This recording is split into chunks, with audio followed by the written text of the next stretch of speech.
Thank you so much for being a Patreon member. I appreciate that a lot. Today we're going to talk about the floating row covers, which is this right here. These come in all sizes, shapes, sizes, thicknesses, and for different purposes. You can get the thin ones to keep insects off and for very light frost damage. You can get really thick ones that are super heavy to keep really heavy frosts off. I have a medium one for in here. And mine is 10 feet wide, if you stretch it out, and it's 100 feet long. And I just have it on my strawberries right now. But I had one of the Patreon members asked me a question a week ago, and he said, does he need to have the row cover on his crops? Because he could see right down here that I don't have the row cover on my lettuce and other things right now. Here's the deal of why I don't have it on there. It's hard to get. I've ordered it 3 times and the orders get canceled. I've ordered from different companies. It's hard to find it. There is a price limit that I'm not going to pay for. So if I wanted to pay a lot of money, I think I could get it. But I want to get it at a price that I like. Therefore, I don't have it. But I did find on Amazon, it's exactly like this one. It's 10 feet wide and 100 feet long, and I ordered it 3 weeks ago, and I checked Amazon this morning, and it finally shipped today, and it's supposed to be here Friday. But it's been ordered for 3 weeks, which is pretty amazing.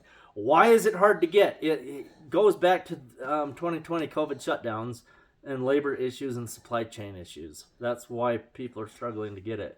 I know several other farmers who like to get, every year somewhere out, and they have to replace a few people that have big greenhouses, and they can't get it either. It's hard to get right now. So that's why it's not on here. If I had it, I would have this entire greenhouse covered, especially this winter, because this winter has been extremely cold compared to the last 2 winters that I've been here in northern Nevada. The last 2 winters were mild compared to our normal climate. But this year, we've had probably 15 to 20 days that were in single digits, and we've had 4 or 5 days that were below 0. And obviously that's outside, and in here we had cold weather outside. I think my thermometer's broken outside. I did a video that came out a few days ago, and it showed out here, it was showing, I think, -2. In here, it was 22 degrees. That's the coldest it's ever been in here. But that was only one of my thermometers that was showing that cold.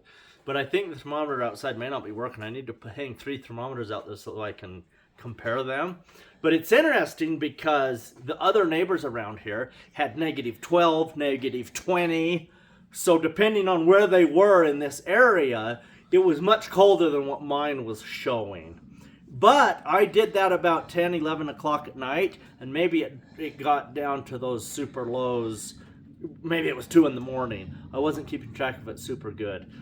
But it's fun because even with those super cold temperatures, I still have things that are staying alive in here. Are they growing and thriving and billowing with growth? No, but that's normal. And a lot of people get discouraged about winter gardening saying, yeah, that DeMille guy, he's crazy. He said I'd have all this food. You have to do it right to get the food. You have to grow your plants in August, September, October, so you have big, massive plants, and then you're harvesting in November, December, January, and February from the big plants. And as you can see, probably most of our big plants are already gone because we have been eating them.